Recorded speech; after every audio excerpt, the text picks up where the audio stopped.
Hello and welcome to today's Propcast on the Oxford-Cambridge arc. I'm Andrew Teacher from Blackstock Consulting, and I'm joined today by Mike Derbyshire, who's Head of Planning Partner at Bidwell's, and by Peter Baird, who's Head of Urban Design for the London studio Perkins & Will, global architecture and design firm. Good morning to both of you. So fantastic to see the government coming out with this announcement today. It's a new paper, Planning for Sustainable Growth in the Oxford-Cambridge arc. And Mike, Peter, this very much plays on from the work that the three of us have done over the last 18 months around the Radical Regeneration Manifesto, which was a major 100-page report that was produced by Bidwell's, Perkins & Will and Blackstock Consulting. And we brought together more than 25 different parties, including Legal & General, Grosvenor, L&Q, Apache Capital and many others, to recommend 16 different policy initiatives for the government. And Mike Derbyshire, they seem to have listened, don't they? Let's talk us through some of the things in today's paper that you're most excited by.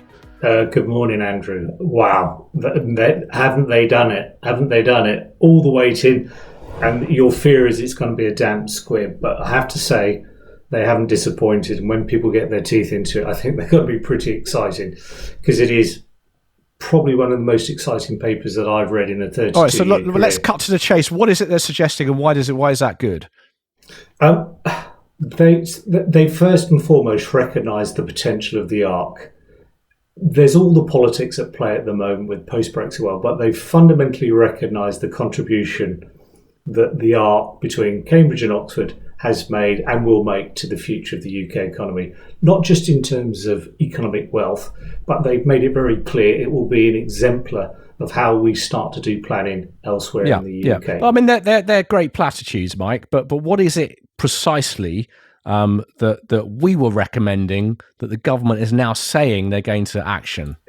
Well, one, they're talking about a single body, a body that covers all 23 authorities, Andy, not run by local authorities, run by an independent body of experts that will recommend where development goes, that major growth. And what it also recognises is that the current local plan system isn't working, isn't delivering enough employment spaces, isn't delivering enough jobs, and it is not greening up or committing to the sustainability credentials that we need to. So the government has said, we're going to draw this back centrally. We're going to work with our partners, but to make this happen, we need a firmer hand on the tiller, and it's going to be ours. And that's great, isn't it? Because I remember at the time, the way that we suggested that and some of the interviews that I did at the time, we were essentially calling for an Olympic-style authority, a bit like the Olympic Delivery Authority, the body set up to build all of the velodromes and stadiums. And I got seriously trolled on Twitter after we made that announcement, but it was very positive at the time that MHCLG did come to us jointly and brought us all in to have a conversation about it. And obviously fantastic to see, a year and a bit on, this now coming out. So in terms of how such a body would work, Mike, how does that potentially play out? Because there obviously are tons of stakeholders locally that will need to be part of this conversation, but clearly it does need to be that decisive action over what goes where, right? Yeah, they haven't gone into the detail, and I think that's a sensible thing. But I can't imagine that they won't have some person at the top that we will know. I imagine it will be from the private sector, because there's 23 authorities plus all the other bodies, the LEPs and everything else that will be involved. I've got a feeling it will be led by a senior figure from the industry that will drive it forward in the way that the Olympics, the ODA was driven forward with a common purpose and a common goal. I think the difference between the Olympic Delivery Authority and whatever we call the new ARC body is there is a commitment to collaboration. But what is wonderful is there's also a commitment to pace, Andy. 2 years they're talking about. If you look at the programme, they're talking about 2 years, and that is serious pace. Look at most local authorities. It's 5 to 6 years with one local plan. We're talking about a strategic spatial strategy covering 23 authorities, done and dusted in just over 2 years. Fantastic. Well, I think they've obviously recognised that we don't have time to waste on this. Peter Baird, let's bring in Peter Baird. So, Peter, you're head of urban design at Perkins & Will. Mm-hmm. major, large global architecture firm, and to put in context some of the projects you've been working on recently in this area you've been working on Cambridge Science Park with Trinity College Cambridge. You've been working on Milton Park, which is owned by MEPC, and you've also been working with the Cambridge Norwich Tech Corridor, using a lot of your data mapping skills to identify these clusters and think about the sorts of developments that are going to be not just viable but potentially attractive to local occupiers and local investors. So where does some of these things in this paper fit in to the work you're doing and to some of the things that we've obviously been banging on about for the last couple of years? Hey, thanks, Andy, and hi there. I think you can kind of cut straight into the fact that digital first is in there, and making better use of digital tools to support planning and policy making. The companies that we've been working with, and particularly Cambridge Science Park, particularly Milton Park, and across the whole of the tech corridor, in fact, they're very dynamic. They're high growth companies. They are using technology to their best advantage themselves. And so it makes only natural sense that we leverage all the tools available to us to enhance and improve and speed up planning decisions. There's incredible advancements in terms of geographic information systems, how we aggregate data, how we can look across previously siloed areas, and create better decision making for the whole of the arc. And so to see the government sort of embrace that and push that to the front of its thinking, I think is a key step forward. And so talk us through some of the work you've been doing on the Cambridge Norwich Tech Corridor. A bit of a mouthful. Best to spell it out in full rather than use the acronym as well. But what is that analysis throwing up? So that analysis looks across the whole of the region, and it hones in on particular areas where there's clusters of companies which are in sort of a stage of high growth. So they're receiving inward grants of investment from either private or government funding, and it looks at where there's existing assets and some of the incredible science parks around Cambridge, but also up to Norwich and the Norwich Research Park, and smaller locations like the Hethel Engineering Centre, which are they are the incubators for the future businesses within the region. And so what the study does is it uses information across environment, planning proposals, across company growth, market position, to identify the way that those clusters can combine their efforts for inward investment into the region and essentially support the communities. Yeah, and I think that's one of the key elements that Mike mentioned, is getting down into the people and the businesses and the collaborative element. So rather than just simply saying we're going to do this there, and this there, you can actually look at the data. And this is a particular technology platform that Perkins Will has developed, isn't it? That you are using, that enables your clients to essentially have a competitive advantage over somebody else by seeing what's there and what they could be doing. Pulling in for over 40 different data sets and allowing through the sort of the methodology in the background of weighting and aggregation to line up clusters of youth and opportunities for the future. Absolutely. So, Mike Derbyshire, let's continue ploughing through this paper so that people don't have to read it, although it's actually pretty short and compared to some of the things that the government's pumped out over the years. So we've got the arc-wide body that we've talked about. Peter's just talked us through the proposals on digital planning, which was another recommendation that I was particularly passionate about with my background setting up Space Hive, the world's first civic crowdfunding platform, and that's been a big bugbear of mine. Often a lot of the work that we do at Blackstock is getting called in to deal with challenges like local planning and reputational issues. And I think there's certainly a big argument, isn't there, that if companies do engage more with people via digital means, that you'll probably get slightly more positive responses. Because you'll be tapping into people that have more of an input, more of a stake in the future sometimes than others. So talk about some of the other things, Mike. Tell us what else is in there that's caught your eye. Growing pains, Andrew. The recognition. It says the risk we face, worse outcomes for communities, the economy, and the environment. With high growth comes growing pains, and this I think is key for readers of the document. It says the arc like Silicon Valley's experienced pain that's come from the movement of people, outpacing the delivery of new infrastructure. Only London has seen higher rates of growth. Rates of job creation in almost every authority in the arc far exceed jobs targets in local plans, and housing delivery rates are significantly below the level likely to be needed to accommodate current housing needs and future job creation. What it is saying is our planning system as it currently works, it's creaking under the weight. It's it's not dealing with the challenge. It's not looking at the potential of the arc, and I think the leaders have recognised that. The arc leaders have recognised that, and I think what we've said, but we don't have the tools to deal with it. We don't have the tools to deal with it. So this is basically going to almost sort of push the pedal down and steamroll the stuff forward. I agree with half of that, Andy. It will put the pedal down. It won't steamroll, but it will make difficult decisions. It has to make difficult decisions. Whichever way you want to dress that up, steamroll, but difficult decisions. Well, yeah, steamroll is a slightly emotive word, but let's be blunt about this. What we're saying here is that the system isn't working. It's not working. There's too much job creation. There's not enough houses being built. And in order to actually affect change, something needs to happen, right?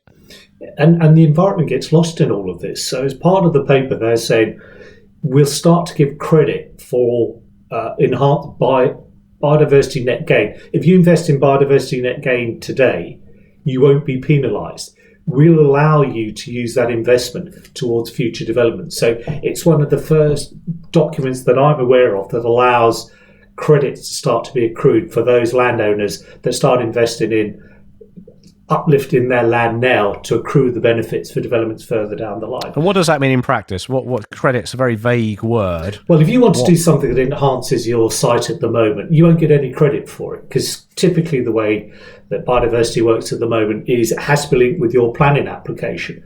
So for that careful long-term landowner that's looking to manage their land, they get no credit for what they do now. I think what this is trying to say is we will give you credit for enhancements when you do them. We need to find what does credit mean? What does that mean? Is that a tax rebate? What does it mean? So if you have a piece of scrub land that has very low ecological value and you enhance it, that's part of your uplift that's in the environment bill that will come through eventually. It's your 10% uplift. So you will benefit from the fact that you've upgraded your land and you've delivered a net benefit in that land. So the policy requirement that will come down the line that says with any new housing scheme, you will need to demonstrate an uplift. It's allowing creative thinking for landowners to start to bank that credit earlier in the process, rather than have to wait for the application and then demonstrate afterwards. So it's just a sensible way of encouraging landowners to start managing their land. And is this then this sounds like it's a very good thing for those backers of modular housing, and this was something else that we talked a lot about in the Radical Regeneration Manifesto, and it's obviously no secret that Blackstock Consulting has been a huge backer of all of things MMC over the years through our work with the likes of Mark Farmer and Vision and Ilka, and we had Ilka Homes and Apache Capital in the Regen Manifesto, and that presumably, Mike Derbyshire, is going to that's going to play quite a role, isn't it? Because these guys are able to build zero carbon homes now, and lots of people across the arc are going to be a lot more focused, aren't they, on the quality of what's built, the speed that it's built with, and ultimately the environmental performance. Yeah, net zero carbon. We that was one of our policy recommendations, that it should be non-negotiable. How you achieve it is a challenge. The government has made it very clear that it's one of the driving. Well, the only people that can achieve it right now are people manufacturing factories. The volume house builders aren't able to do it at scale. Some would argue that they can. I'm working with clients that could say they've got commitments to it. So what we can do now. But I mean, I would point you to their opposition to some of the future homes changes that have been made. But let's not go down that rabbit hole now. But there's plenty of positive stuff to talk about. So look, Peter Baird, let's talk about some more of the positivity here. In terms of how this integrated approach to planning that they talk about in this paper would work. That obviously let's deal with the elephant in the room, which is transport, because obviously with all of the houses that we've talked about that need to be built and all of the jobs that are being created, not everyone's going to be able to get about on a bike or on a drone, are they? Drones we'll see increasing interesting opportunities, but I think we've got to get back to the fundamentals, and like you say, the elephant is the rail and the stations, and not just new stations which are being proposed, but being able to think about existing stations and the efficient use of land around those stations. In the Radical Regeneration, we identified that as something which is key, and those embedded pieces of infrastructure offer huge opportunities. It looks like that's coming forward in terms of this better integration between economy, housing, and environment, bringing the businesses and houses into more sort of TOD style approaches. What's explain TOD for people that so transit oriented design. So where you're trying to maximize. And in plain English, that means. It means that you're trying to maximize the value around the train station, and so you're getting as many people within a 2 to 5 minute walk of that. Yes. Okay. Yeah. So and what we were calling for was essentially a flex in planning to enable that, and that's one of the challenges that people have, right? Is that a lot of local planning authorities would turn around and say, well, we're not going to allow this density because it's too high, too massive, too much. But you're if you're next to a train station, then that is going to be the most accessible and sustainable form of travel. Particularly with advances in train technology moving forward. And so to maintain low densities around those critical points of interchange doesn't make any sense, does it? It seems to be a missed opportunity. I'll say that. Okay, well, I'll put it slightly more bluntly. It's absolutely bloody crazy. We've got shortages of land in places like London, Cambridge, Oxford. You should within the realms of acceptability and design, really push for that. So in terms of what today's announcement says, Peter Baird, what's going to change? Well, obviously, the path forward is pretty clear from the document, which I think, as Mike pointed out, 2 years. I think if what we'll find will change will be people's ambition within the ARC. They've got backing now. There's motivation. This has been talked about for a long time, and now there's an opportunity to start really putting ideas forward that can be implemented and delivered. And so hopefully I'm looking forward to seeing a lot of enthusiasm picking up over the coming weeks and months as this moves forward. No, it's fantastic. So Peter, obviously you will be will be sort of more publicly announcing your work with the Cambridge Norwich Tech Corridor over the next couple of weeks, and Mike Derbyshire again clearly going to be a lot of ongoing work to develop some of these policies and take forward a lot of this thinking, isn't there? This is meant to be an exemplar. This will not be the only regional strategy or sub-regional strategy, Andy. This is going to be the benchmark, the template of how we do it elsewhere. Because we lost regional planning 10 years ago. We've not done proper joined up planning, some people would say, for 40, 50 years. It's been 40, 50 years of deregulation. And I think the pandemic has shown us the value of big government. And I'm not sure if Boris is a big fan of big government, but this paper is about big government. It's about allowing local voices, but it is very much big government. And it's big government working with private sector partners that delivers big outcomes. Yeah. And you think there'll be some people that you think there'll be some people that are scared of this? Yeah. There's 23 authorities in the ARC that have struggled to deliver housing numbers. We've now got a government paper saying you've really struggled to deliver those housing numbers. We think your numbers are too low. We're going to up not just the housing numbers, but we're also going to have the job opportunities that comes with that. And if you look at the logic of it, the logic was the job growth in Cambridge has pushed people out of Cambridge, and it's pushed people into areas like Peterborough, and those people in Peterborough are being pushed further north. So what you've got is this ludicrous situation of prosperous growth, pushing the workforces further and further out, driving prices up, making it less affordable, creating a less than virtuous circle for our economies. And the government has said it's got to stop.